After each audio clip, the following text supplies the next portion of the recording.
so we're now finally at the first day of competition. So of course, everybody had to get bussed in from all different locations.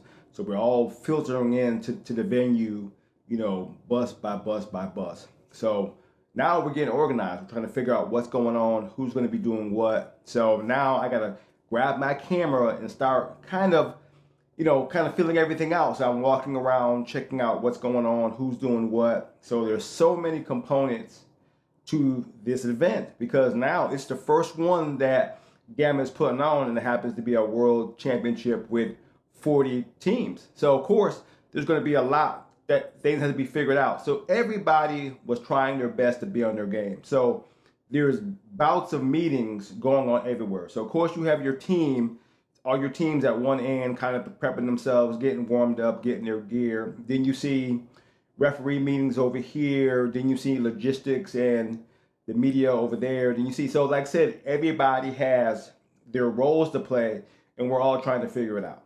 Okay, so now we're finally getting started. So they started off by having a kind of ceremony type style where all the fighters had to come in and, bit by bit, each team filtered in, carrying their flag and all that kind of good stuff. And they had to line up, okay? And then after that, the refs came in, so they were doing not only an award ceremony for all of the nations, but also, I believe, the refs were receiving their certificates as well. So it was a big photo op for everybody. So it was actually pretty good.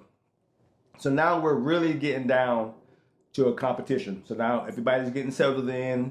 They start making announcements of how everything's going to start and things like that. So the guys were up first, like I said before. So again, the 5 guys was Alvin Miller, Prince Riviera, Quang Lee, Michael Williams, and Tran Gable. So those are the 5 guys getting ready to fight first. Now, this is international competition. So there's not like you have, and like I said before, any kind of footage of anybody you're competing against. All you know is, what nation they're coming from. So you're competing against France, Eaddy or whoever. Okay, so if there were nerves, I couldn't tell. Seemed like all the fighters, they were able to dial in. I know I was nervous. I was like, okay, we don't know what to expect. Because once again, all the coaches that we had didn't train with the fighters. They didn't have history with the fighters. A little bit like, Joe and Laura, of course, and Cody Freeland had a little bit with Fatini, but that was about it. So we still had to, kind of get on one page. So shouts out to the coaches. They did a great job. Now, Diane was still doing her logistics things, talking to everybody, making sure she knew what was going on, because she had to let us know what the brackets were. Because once we were, once I was filming, I would not know who's fighting next unless I got a text, unless somebody came and got me. So that was one of the challenges of this having one camera, is because I had to be everywhere and catch as much as I can to put it all together. So it was interesting. Now, as far as the fighters go, like I said, you didn't know who you were competing against, so everybody did a great job. Alvin, he did a great job. I think he only had one round.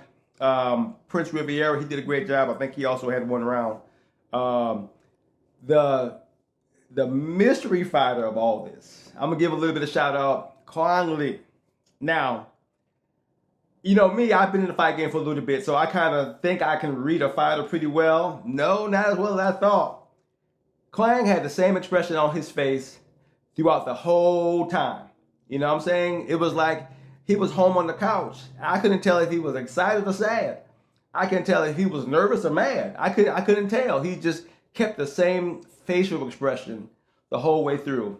And out of the guys, I think he made the furthest. I think he won two out of 3 matches. He won 2, lost 1, somewhere along those lines. But he went the furthest out of all the guys. And he, like I said, I guess his claim to fame is he dialed in. He listened to what the coach was saying, and he executed, pretty good. But I couldn't tell, he just, I was like, I didn't think he had any kind of mean in him. I go, I hope he know how to dial it up and and give these guys the business. This is showtime now, but the facial expressions never changed. But he knew how to get it in. He had some fight in him. So that's my shout out to Quan Lee. He did a great job. So all the guys, they really put in the work. They really, did what they can do under the guidelines. So we didn't, like I said, we didn't know competition. All you had to do was fight. You didn't know what these guys were good at. But now I'm getting a chance to see all the other competition.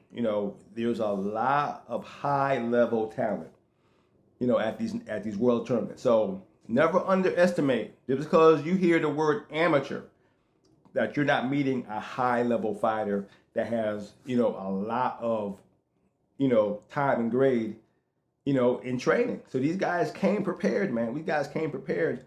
And some of these guys that had like 20, like I said, 20 guys on their team, a lot of them were dominating. A lot of them were pushing the pace, and they were running through some cats. So, man, shoot, it was awesome. So I just had to make sure I can catch as much of it as I can, because it was no joke. Like I said before, it was so much going on. So I had a chance to, talk with the media guys, and from Gamma, and we bonded, and we created some great partnerships, and just seeing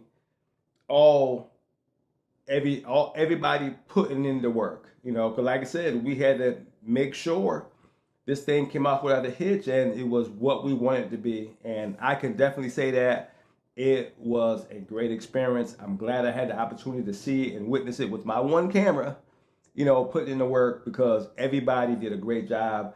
They deserve everything that we're doing. They deserve this praise, because it was awesome. So that was day one. The guys fought first. They did what they had to do, what I'm saying? So now we're going to get ready to show what day two was all about. And that was the ladies.